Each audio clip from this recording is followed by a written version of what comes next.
Shri Raghuchandran Nair നമ്മോടൊപ്പമുണ്ട്, chamber of കൊമേഴ്സിന്റെ പ്രതിനിധി. രഘുചന്ദ്രൻ നായർ, ഈ ഒരു വിഷയം നമ്മൾ ചർച്ച ചെയ്യാൻ തുടങ്ങിയിട്ട് 2-3 ദിവസമായി. പക്ഷേ ഇതിന് വേണ്ടത് യഥാർത്ഥത്തിലൊരു പരിഹാരമാണ്. കഴിഞ്ഞ കാലാകാലങ്ങളായി നഗരം വല്ലാത്ത തോതിൽ ചീഞ്ഞു നാറുന്നുണ്ട്, വെള്ളക്കെട്ടുകൾ ഉണ്ടാകുന്നുണ്ട്, മാലിന്യ പ്രശ്നങ്ങൾ ഉണ്ടാകുന്നുണ്ട്. പക്ഷെ അതിനൊക്കെ ചർച്ചകൾക്കപ്പുറം പരിഹാരങ്ങൾ ഉണ്ടാകുന്നില്ല എന്നുള്ളതാണ്. ഇപ്പോൾ റെയിൽവേയും നഗരസഭയും പരസ്പരം കുറ്റപ്പെടുത്തുകയാണ് ആരുടെ ഭാഗത്താണ് ഉത്തരവാദിത്വം എന്ന കാര്യത്തിൽ. യഥാർത്ഥത്തിൽ അതല്ലല്ലോ വേണ്ടത്. ഭരണാധികാരികളുടെ ഒരു കൃത്യമായ കോർഡിനേഷനോടുകൂടി ഈ വിഷയം അർത്ഥത്തിൽ എടുത്ത് ഗൗരവതരമായ പരിഹാരമല്ലേ വേണ്ടത്? ഇതിന് പരിഹാരം തന്നെ വേണം. പക്ഷെ ഇതിന് നമ്മളിപ്പം കുറ്റപ്പെടുത്തിക്കൊണ്ടിരുന്നു കഴിഞ്ഞാൽ ഇതിനൊരു സൊല്യൂഷൻ അല്ല ഇതിൻ്റെത്.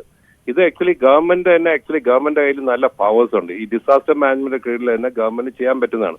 പ്രത്യേകിച്ച് തലസ്ഥാന നഗരം എന്ന് പറയുമ്പോൾ ചീഫ് സെക്രട്ടറി കീഴിൽ തന്നെ കൊണ്ടുവരും. ഡിസ്ട്രിക്ട് കളക്ടറിന്റെ കയ്യിൽ നിൽക്കുന്ന കാര്യമല്ല. ഡിസ്ട്രിക്ട് കളക്ടറിന് റെയിൽവേ ബോർഡിന്റെ ചെയർമാൻ ഒന്നും വിളിക്കാൻ പറ്റൂല.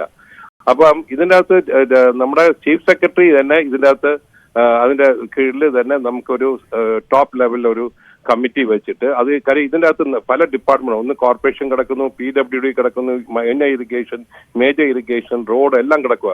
അപ്പൊ എല്ലാ ഡിപ്പാർട്ട്മെന്റിനെയും കോടീകരിച്ച് കൊണ്ടുപോകാനായിട്ട് ചീഫ് സെക്രട്ടറിക്ക് അല്ലാതെ വേറെ ആർക്കും പറ്റൂല.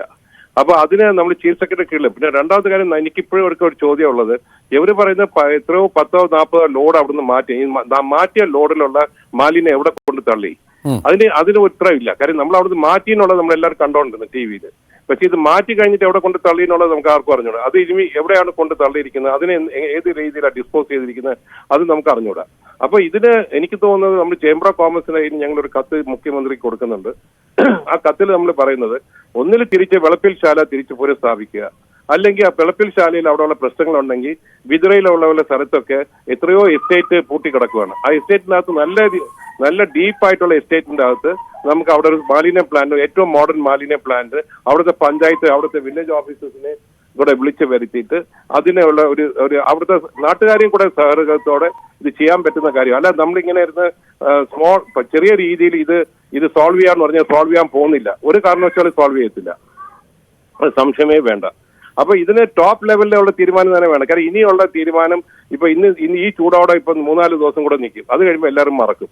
അപ്പൊ മുഖ്യമന്ത്രി എടുക്കുന്ന തീരുമാനത്തിനകത്ത് നല്ല സ്ട്രോങ് തീരുമാനം, ഒന്നിൽ ആ വെളപ്പിൽ ശാല പ്ലാന്റ് തിരിച്ച് തുറക്കാനായിട്ടുള്ള സംവിധാനം തുറക്കുക, അല്ലെങ്കിൽ ഇതുപോലെ എത്രയോ എസ്റ്റേറ്റ് പൂട്ടിക്കിടക്കുക, ആ എസ്റ്റേറ്റിന്റെ അകത്ത് ഡീപ്പായിട്ട് നാട്ടുകാർക്ക് പോലും ശല്യമില്ലാത്ത രീതിയിൽ ഏറ്റവും മോഡേൺ ആയിട്ടുള്ള രീതിയിൽ പ്ലാന്റ് കൊണ്ടുവച്ച് ആ ഇരിക്കുന്ന പ്രദേശത്തുള്ള ആൾക്കാർക്ക് ഇളവ് കൊടുക്കുക, പല രീതിയിൽ ഇൻസെന്റീവ് കൊടുക്കുക, പഞ്ചായത്തിനായാലും ശരി വില്ലേജിനായാലും ശരി അവർക്ക് ടാക്സിന് ഇളവ് കൊടുക്കുക, അവിടെയുള്ള കുട്ടികൾക്ക് പഠിക്കാനായിട്ടുള്ള വെയിറ്റേജ് കൊടുക്കുക, റിസർവേഷൻ കൊടുക്കുക. അങ്ങനെ കൊടുത്താൽ മാത്രമേ ഈ പറഞ്ഞിരിക്കുന്ന പ്രോബ്ലം സോൾവ് ചെയ്യുള്ളൂ. അല്ലാതെ നമ്മളിരുന്ന് ഇങ്ങനെ ഐസൊലേറ്റഡ് ആയിട്ട് ഇത് സോൾവ് ചെയ്യാൻ നോക്കി അത് സോൾവ് ആവാൻ പോകുന്നേ ഇല്ല.